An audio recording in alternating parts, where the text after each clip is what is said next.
আমরা বিরতির পূর্বে একজন দর্শকের প্রশ্ন পেয়েছিলাম, ৪৫ বছর বয়স, গত ৬ মাস ধরে কোমরের ব্যথায় ভুগছেন, কিন্তু উনি চিকিৎসকের কাছে গিয়েছেন, এক্স-রে করিয়েছেন, তেমন কোনো কারণ খুঁজে পাওয়া যায়নি। আসলে কি হতে পারে? আসলে উনি চিকিৎসকও দেখিয়েছেন, উনি বলেছেন তেমন কিছু হয়নি, কিন্তু কিছু না কিছু তো হয়েছে, তাহলে ব্যথা যাচ্ছে না কেন, তাই না?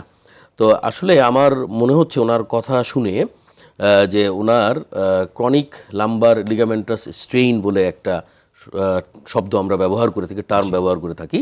এটা হলো যে মাংসপেশিগুলো, আমাদের পিঠের যে মাংসপেশিগুলো আছে, সেই মাংসপেশিগুলোকে সাপোর্ট করার জন্য লিগামেন্টস থাকে একেবারে শুরু থেকে শেষ পর্যন্ত পুরো মেরুদণ্ড বরাবর। সেইটা যদি কোনো কারণে ফ্যাটিক হয় তাহলে কিন্তু এই ধরনের ব্যথা হয়। হ্যাঁ, তো এই ব্যথার থেকে মুক্ত করার আরেকটা কারণ হলো স্যাক্রোআইলাইটিস বলে এক ধরনের বাত জাতীয় সমস্যা আছে। সেটার জন্য কিন্তু এই ধরনের লোয়ার ব্যাকে ব্যথা থাকে এবং ব্যথাটা সহজে যেতে চায় না। এই ব্যথাটা থেকে মুক্ত হওয়ার জন্য প্রথম কাজ হচ্ছে যে ঔষধের পাশাপাশি আপনাকে কিছু ব্যাক মাসেল এক্সারসাইজ আসলে করতে হবে।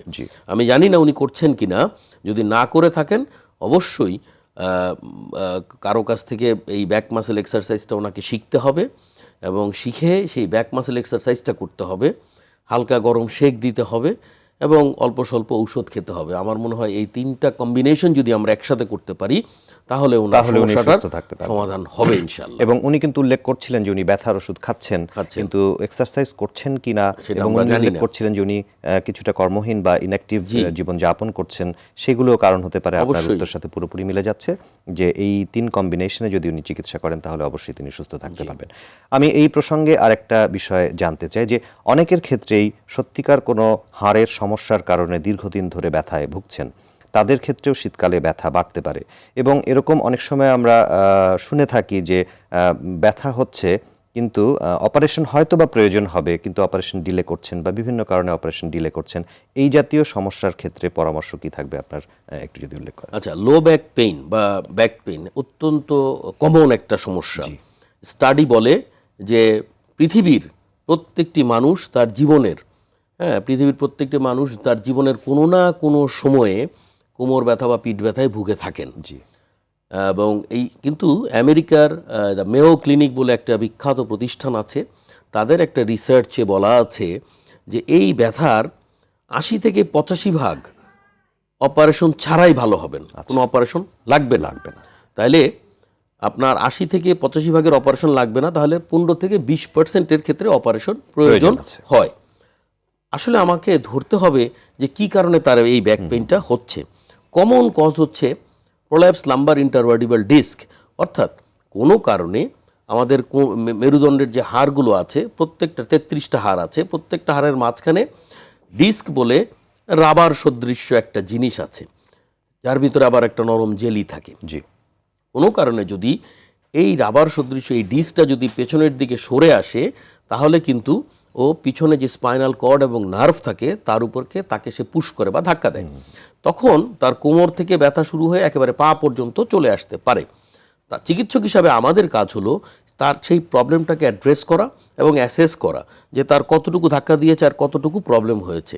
প্রথমে আমরা কমপ্লিট বেড রেস্ট দেই, ঔষধপত্র দেই, এতে যদি সেরে যায় আলহামদুলিল্লাহ ভালো, তার কিছু করা লাগবে না। কিন্তু ১ মাস প্রপার চিকিৎসা নেওয়ার পরেও যদি তার এই ব্যথাটা, কোমরের ব্যথা এবং পায়ের দিকে যে ব্যথা চলে আসছে, তার যদি কোনো উন্নতি না হয় এবং যদি তার অন্যান্য কমপ্লিকেশন দেখা দেয়, যেমন তার পায়ে একটা দুর্বলতা চলে আসলো, পায়ের আঙ্গুলে কোনো আঙ্গুলে দুর্বলতা চলে আসলো, এই ধরনের যদি হয়, অবশ হয়ে যাওয়ার একটা ব্যাপার চলে আসলো, সেই ক্ষেত্রে অপারেশনটা লাগবে বা প্রয়োজন। এটা একটা ব্যাপার। আরেকটা হলো মাংসপেশিতে যদি কোনো স্ট্রেইন হয়, টান পড়ে, তখনও কিন্তু এই ধরনের ব্যথা হতে পারে, যেটা কিন্তু প্রপার ওষুধ এবং রেস্টে সেরে যাবে, আর কিছু করা লাগবে না। আরেকটা হলো যে বিভিন্ন ধরনের বাত জাতীয় সমস্যা আছে, যেমন আমরা বলি স্যাক্রোআইলাইটিস, একটু আগে আমি বললাম। আরেকটা হলো অ্যানকাইলোজিং স্পন্ডিলাইটিস, ইয়াংদের হয়, খুবই কমন একটা জিনিস। হ্যাঁ, তো এইটা যদি হয় তাহলে কিন্তু এটার জন্য স্পেসিফিক ঔষধ আছে। তা আমাকে সবার আগে রোগটা নির্ণয় করতে হবে, করে সেই নির্দিষ্ট ঔষধটা যদি আমরা প্রয়োগ করতে পারি, পাশাপাশি তাকে কিছু ফিজিক্যাল অ্যাক্টিভিটি বা এক্সারসাইজ আমরা পরামর্শ দিয়ে থাকি করার জন্য, তো সেটা যদি সে করে তাহলে কিন্তু সে এখানে ভালো হয়ে যাবে ইনশাল্লাহ। আবার বিভিন্ন ধরনের ইনফ্লামেটরি আর্থ্রাইটিস আছে, হ্যাঁ, রিউমাটয়েড আর্থ্রাইটিসের মতো এইটার কোনো কোনো উপসর্গ হিসাবেও কিন্তু তার কোমরে বা পিঠে ব্যথা হতে পারে। তো সেটার জন্য স্পেসিফিক চিকিৎসা আছে। আবার কোনো কোনো সময় হাড়ের মধ্যে, কোমরের হাড়ের মধ্যে, বিশেষ করে যারা বয়স্ক তাদের কিন্তু বিভিন্ন ধরনের মাল্টিপল মায়োলোমা বলে এক ধরনের ম্যালিগনেন্সি আছে, সেটাও হতে পারে, সেটা হলেও ব্যথা হতে পারে। সেই ধরনের ক্যান্সারের কারণেও তীব্র ব্যথা হতে পারে। আবার আমরা একজন দর্শকের প্রশ্ন পেয়েছি, ইনফেকশনের জন্যও ব্যথা হতে পারে। ইনফেকশনের জন্য টিউবারকুলোসিস আমাদের দেশে খুব কমন, যে টিউবারকুলোসিস যদি এই ভার্টিব্রাতে হয় তখনও ব্যথা হতে পারে। জি।